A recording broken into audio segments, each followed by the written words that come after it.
Hello everyone, welcome to another Green Dragons Gaming Club. Without us, they never feel like winners. Without them, we couldn't look so good. So again, we're based out of Westchester, Pennsylvania.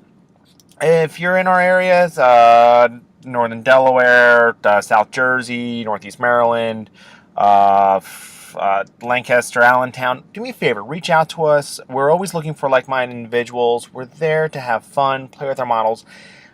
Not saying we're not competitive, because believe it or not, we really are competitive. But at the same time, it's more important to sit down and have fun with the guy sitting across from you. Because why? It's a game. It can be a brutal chess match at times, but it's still a game, and you got to have fun. So, what we have here is we're trying to get ready for Brawler's Bash. And actually, there's going to be another tournament coming down, which is Battle Cry as well. And that'll be my next battle report. But this one's for Brawler's Bash. That is a 6,000 point armies battling it out. And you want to be able to do as much damage to your opponent as humanly possible. And my pretty boy, who's up on the boards, and I'm Sir MC 2015 up on the boards, is trying to figure out which army to go with. He, like many of us, has multiple armies. He's got ogres, orcs and goblins, dread elves. He's starting to build his infernal dwarves. What else does he have? I feel like I'm missing one of his armies. No, that's basically it for right now for Ryan. Where I've got my Equitane, Sylvan Elves, Dread Elves, Ogres. Right now I've got someone's Lizardsman army in my basement. My Dwarves, of course, and Knights of Equitane, which I could also, if I chose to do Empire, I could easily make that an Empire army at this point. And I know I have, it's so sad, I know I have more. The models, I'm working on my Beast Herds army and my Demon army.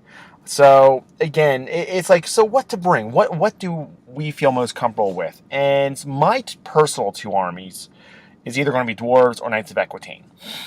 I've put the Knights of Equitane up on the shelf for just a little bit, because I'm enjoying the Dwarves. The Dwarves are allowing me to have that playstyle that I used to do with Bretonnia. And I know Equitane could let me do that, but it's... I just need to turn around. I went to Dwarves because, again, I saw up on the forums they were having issues. Now I really don't think Dwarves have issues. I really think that they're a very strong army. A very good choice. Meanwhile, Ryan, who I started with, is trying to figure out which army that he should go with. So I've settled on Dwarves. What should Ryan settle on? So right now he's trying out his Orcs and Goblins. So here we have the Orcs and Goblins versus Dwarven Holds. 6,000 points per side. And again, we're just there to have a good time. So here's the board. I'm trying to think. I think the secondary objective actually was breakthrough. And most of my army scores. And I also have besides what you see on the board, and I'll go through what I have here, because I know I don't have it posted in description or anything like that. But I actually have a unit of miners, which will come back to haunt me, because I forget about the miners until turn 3. And then I don't think I roll for them until turn 4, so I screwed up. That's a little foreshadow there. So going with Ryan's list, he's got, of course, the two Mingler Wrecking Teams. He's got the Gargantula. He's got two Goblin Wolf Chariots. He's got a unit of Stone Trolls, so they have 4-up armor plus the 4-up regen. And he's got a unit of Crossbow Orcs. He's got 2 Git Launchers, and it used to be called Splatterer, but 1 Catapult. He's got a large unit of Feral Orcs with his general is in there on a boar, and that other boar back there, the white boar, is his BSB. He's got a unit of Night Goblins with 2 Mad Gits. The little yellow thing on the far side, that would be a Pac-Man. So basically, it's a Goblin King riding an Asher, and he's got his pump wagon, his token pump wagon. On my side, I have my 5 Rangers with throwing weapons. I've got 10 crossbowmen, and 25 spears, 10 vanguarding, throwing weapons, great weapons. I've got 2 evil juniors in there. Got my, of course, my token deep watch. I've seen up on the boards where Dwarven players will sit there and say, "Oh, deep watch are horrible." I'm going, "Oh my god, they are so good. Why wouldn't you ever bring them to a game?" Just why? They're meant to grind. And if you charge, they're hitting just as hard as, let's say, I don't know. I would have said Equitane Knights, but now Equitane Knights are all hitting on 6, are now all strength 6, but they're still strength 5 on the charge. They're so good. I've got a unit of guild-crafted handgunners. I've got 2 organ guns.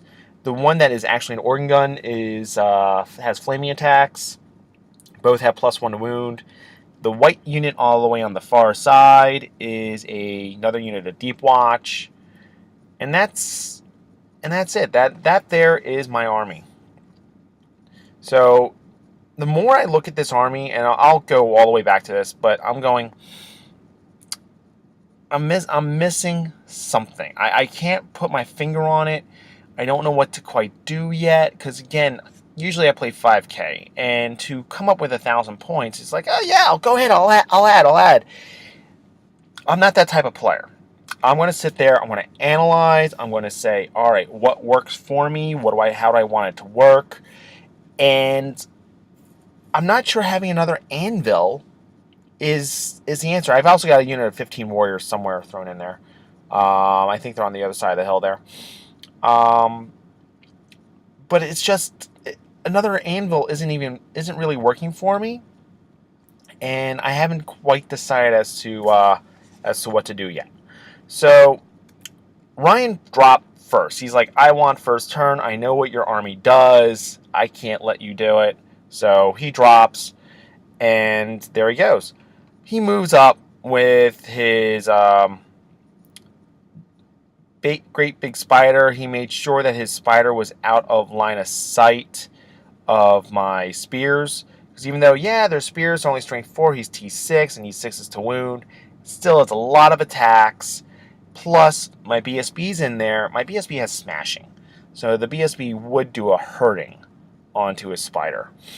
And he's far enough away from his general that he'd be stubborn, but stubborn leadership's 5 or 6, something low. The 3 empty bases are, I don't know, not Noblars, not Snotlings, that's, Grotlings. They're called Grotlings now. So they're Grotlings, and that's it. So one thing I've learned with Ryan's army is that the Git launchers, if you are an Orc and Goblin player, you should have 2 Git launchers in your army. Now, you can sit there and say, well, I want to take catapults, or I want to take other special toys. The Git launchers are just so good. First off, they fire just like a catapult. Yeah, you're only getting 2 to 4 hits. But they're strength 5, AP 2, so it's minus 4 to your armor. It's too good. And the thing with the Git launchers is you roll to hit, and then you re-roll to hit, which is the way catapults work. But there's no lessening of the strength. It's so good. It's a perfect night killer. And then if you take shamanism on one of your mages in there, so now all of a sudden you've got the Git launchers, and then you've got possibly a totemic summons that can come up on the board. That's going to spell doom for an army right there. So bravo to Ryan. I think he has a list. That is a very good, solid list there in front of me, and we'll see how it goes. Over here for shooting, he manages to kill one of those dwarves, and then he kills one of my rangers. So now it's dwarves turn 1. And he wanted to make sure that when he did move out the Gargantula, that the crossbowmen were in the front. And I'm like, yeah, they're in the front. I don't plan on charging. I plan on shooting you because I have better chance for shots. But I did charge the Grotlings up with the spears, because why not? That to me was the best thing to do. And let's see. Had the Dwarven skirmishers actually been able to make it into, they would have sacrificed themselves. The Rangers would have sacrificed themselves to go into the Mingler wrecking crew. However, they didn't have the movement, but they have throwing weapons, so I'm going to try to do that. I managed to get up -1 to hit, -1 to wound, up on the spears. And over here, I managed to put a wound. Is he counting up or down? I think he's counting down. So I managed to put a wound or two up on... Yeah, I don't know why that's 5 right off the bat. I think maybe my organ gun let loose. I don't remember. I think because Ryan always counts up, so my organ gun must have let loose, so it lived. Yeah, that's exactly what happened. I shot it with the crossbows, and I shot it with an organ gun, and the organ gun only rolled like 3 or 4 hits. It was horrible.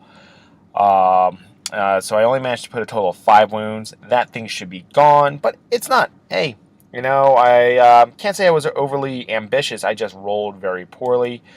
I managed to put 1 wound on his Pac-Man over there. I've played Pac-Man before, and he's got him kitted out with the obsidian blade. So he's a little evil goblin. He's like a goblin on steroids, just as he looks like. And of course, there's Pac-Man. It's why we call him Pac-Man. Over here, I think I did a couple wounds there. And the red tokens you see, that's my tokens to represent hatred for against his units. So, of course, full unit of spears going into the grotlings.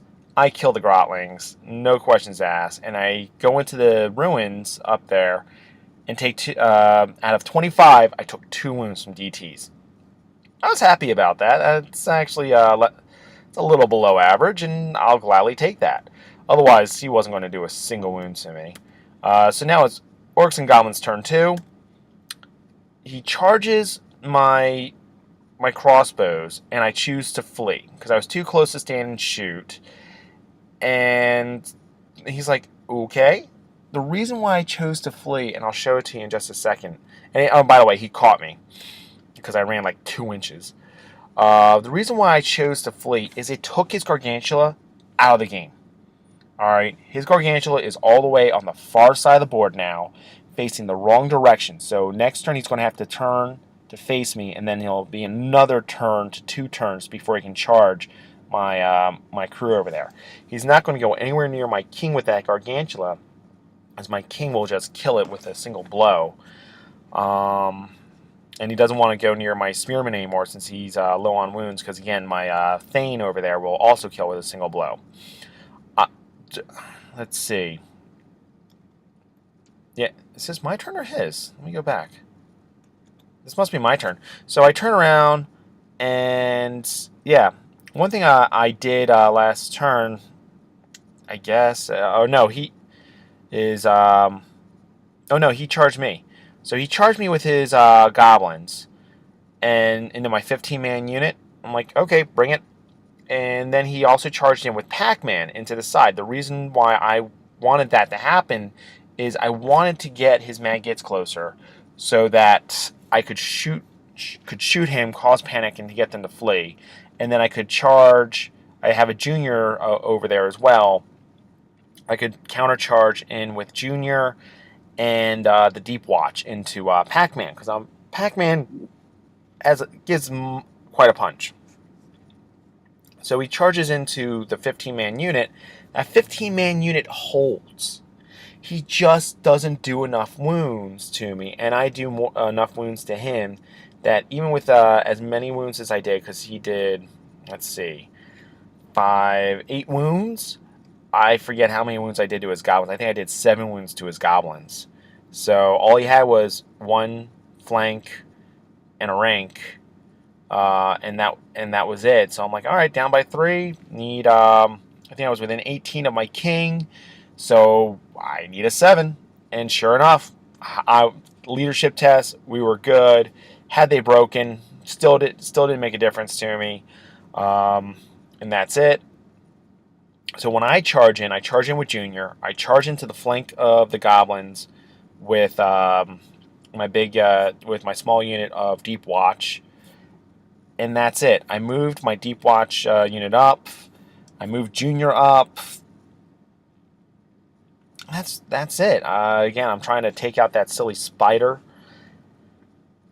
which, in retrospect, I should have went after the Mangler Squid. That should have been my target. I just thought that my organ guns were going to be able to take out those Mangler Squids. So over here, there's that charge, and I'm sorry, he didn't charge my Spearman last turn, because had he charged me, A, I was in the ruins. B, I had -1 to hit and -1 to wound up on that unit. So he knew he was not going to do anything to me. And with that said, I charged in there. I took another 2 wounds. Close combat, because nothing happened in shooting. I had a miserable shooting phase. And magic, he was able to shut me down. It was just bad luck on dice rolls. I rolled very, very low. And killed him. He broke and just ran off the board. Over here, I think oh well. I think we screwed something up during the game. Over here, so I overrun into the trolls, because why not? And then the big combat over here, Junior only puts 1 wound onto his character, because he's got a 1+ armor save. Then the dwarves, I took 3 wounds from the dwarf unit. Meanwhile, as you can see, there definitely are not as many goblins, so he's auto-breaking, and he's going crap. So the way I do this is I have the small, now 4-man unit of warriors go after Pac-Man, and the big unit of dwarves go after his goblins. So now it's Orcs&Goblins turn 3. That's how the board looks. He took off like a bat. He rolled like boxcars. I rolled 4. And let's see.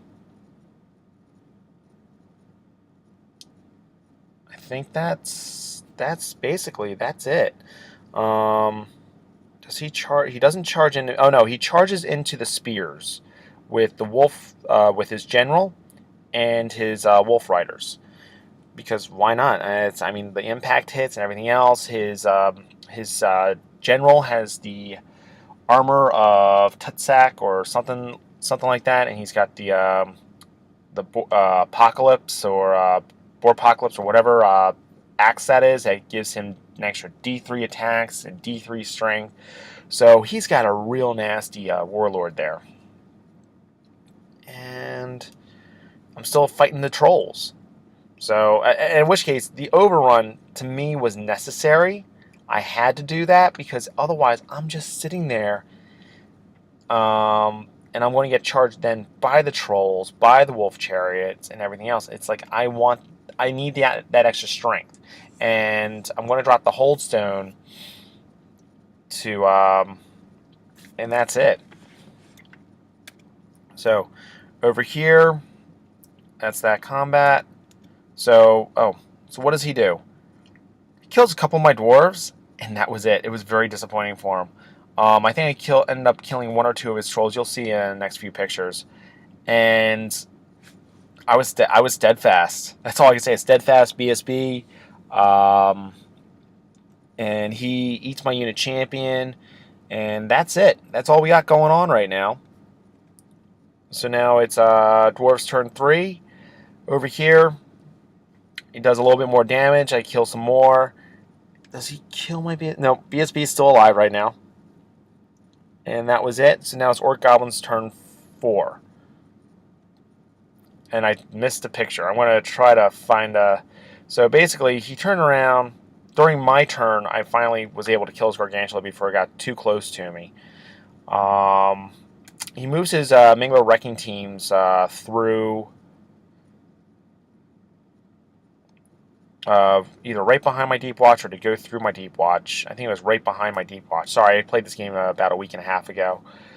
And here's how the board looks at this point.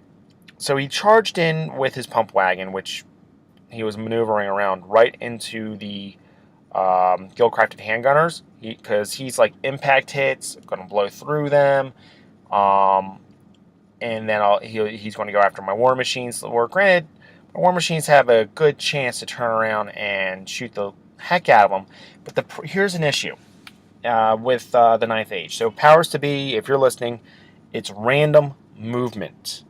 The fact that a random movement model pursues better than a Swift Stride. To me, that it shouldn't be that way. To me, random movement should not work better than Swift Stride.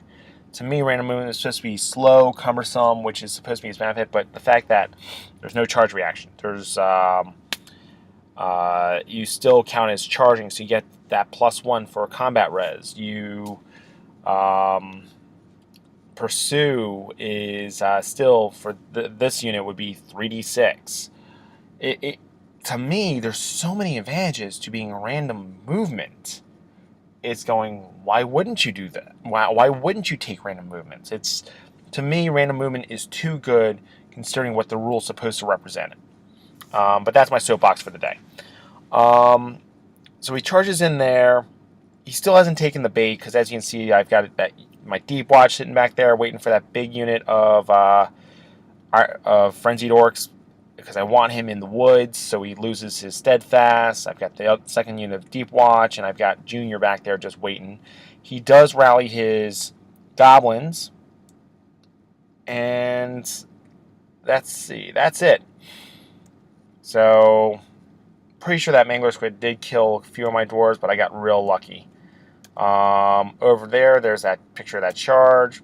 He manages to hit Junior with one of his Git launchers, and he rolled unlucky here. So now we're into combat. Nothing happened in the Magic phase. Magic this entire game, he and I are shutting each other down. Nothing really going on. So, turns around, he does 2 wounds, and I do 1 wound back. I'm Steadfast, and he's going, crap. So, they stick. Over here, again, I dropped my Hold Stone, so I have to challenge and accept challenges. Otherwise, my BSB wouldn't have done anything over there. He would have gladly taken the hit from the Trolls, because he's got a 1-up armor save. However, in the challenge, his general does kill my BSB, but that's it. I've got the -1 to hit me up there, and I think they stick one more time. So now it's Dwarves turn 4. They're still stuck in that combat. However, he did release his Mad Gits, and he does have a spell up on my Deep Watch, which is if I move, I take it. If I charge, march, -1 to hit, and dangerous terrain. I'm still thinking about it. I'm still considering charging in with the unit of Deep Watch, and I actually forget that spell is up there, and I do that, and I lose like a couple of my models. So, close combat, kill another troll. He finally kills that unit to a man, and he prepares for me. So now it's Orc Goblin turn 5. Let's see. He just basically prepares for me. That's it. He charges in with his huge host of orcs into the 10 warriors, thinking that's easy pickings. He knows he's behind in the points department. My miners, they finally arrived. Oh my god, I'm kicking myself that I forgot about them. So they finally came on the board the end of turn 4. And they can't do anything until turn 5. Because, again, I just added miners. I've never used them before. Because I remember them from previous editions. I didn't like them. So, over here, shooting. Kills one of them. Close combat. He only manages to kill 5 of my models. However, I have hatred against that big unit of his. And I killed 5 of his. So, he's got me by 2. I make my leadership test, so they stick. I'm like, crap, I really didn't want them to stick. I wanted them to pursue and run me down, get stuck in the woods, show me that nice, pretty flank, so that my Deep Watch would have went into the flank. Not the time to make a leadership test. But they did. The dwarves lived. So now it's turn 5 to me, and here's the board. So I charge in with that unit of Deep Watch. I charge my king into the trolls, and I know you've seen the picture. The trolls aren't there anymore. They did hold. The dwarf king walked up and slapped them silly, and they broke and fled right through. The miners charged into the get launcher, and that's it for now. So there's that. So I'm going to go back a few picks just to give you a brief synopsis, because unfortunately this is my last picture of the game. So I turn around, I just killed his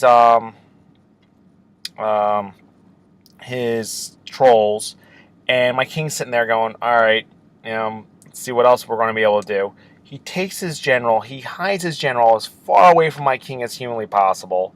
He charges in with his chariots into my king, and that's it. So again, I charge the get launcher, I kill the get launcher, I overrun into his BSB that's got a 1-up armor save.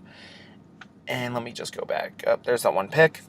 So that big combat in the back there, I don't know how I'm missing the picture. He actually wins that combat.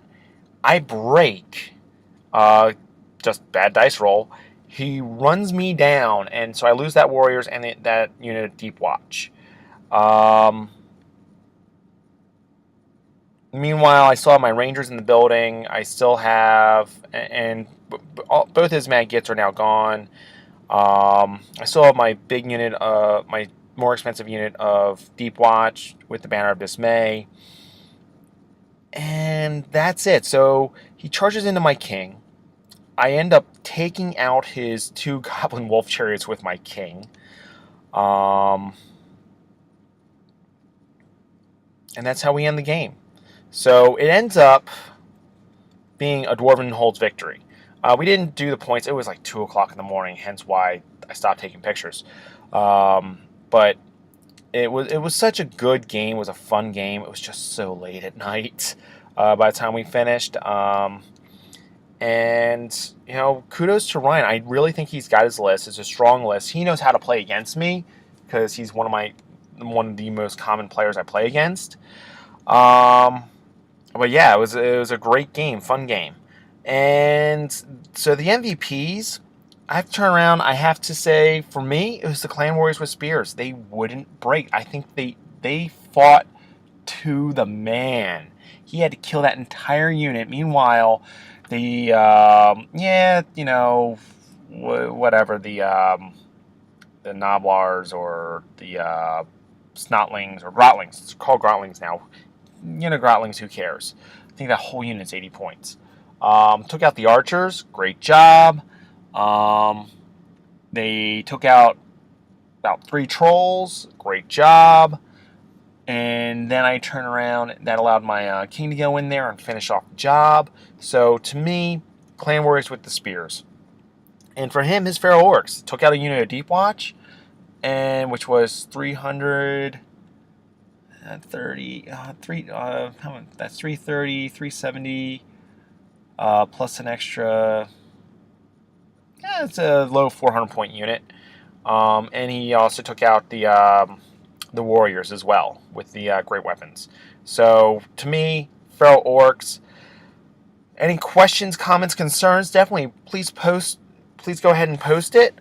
Very, very happy with this game. Again, if you ever, we're actually going down to Brawler's Bash, and I'm going to be at Battle Cry at the end of February, which is in Baltimore. Definitely come on up to me, say hi.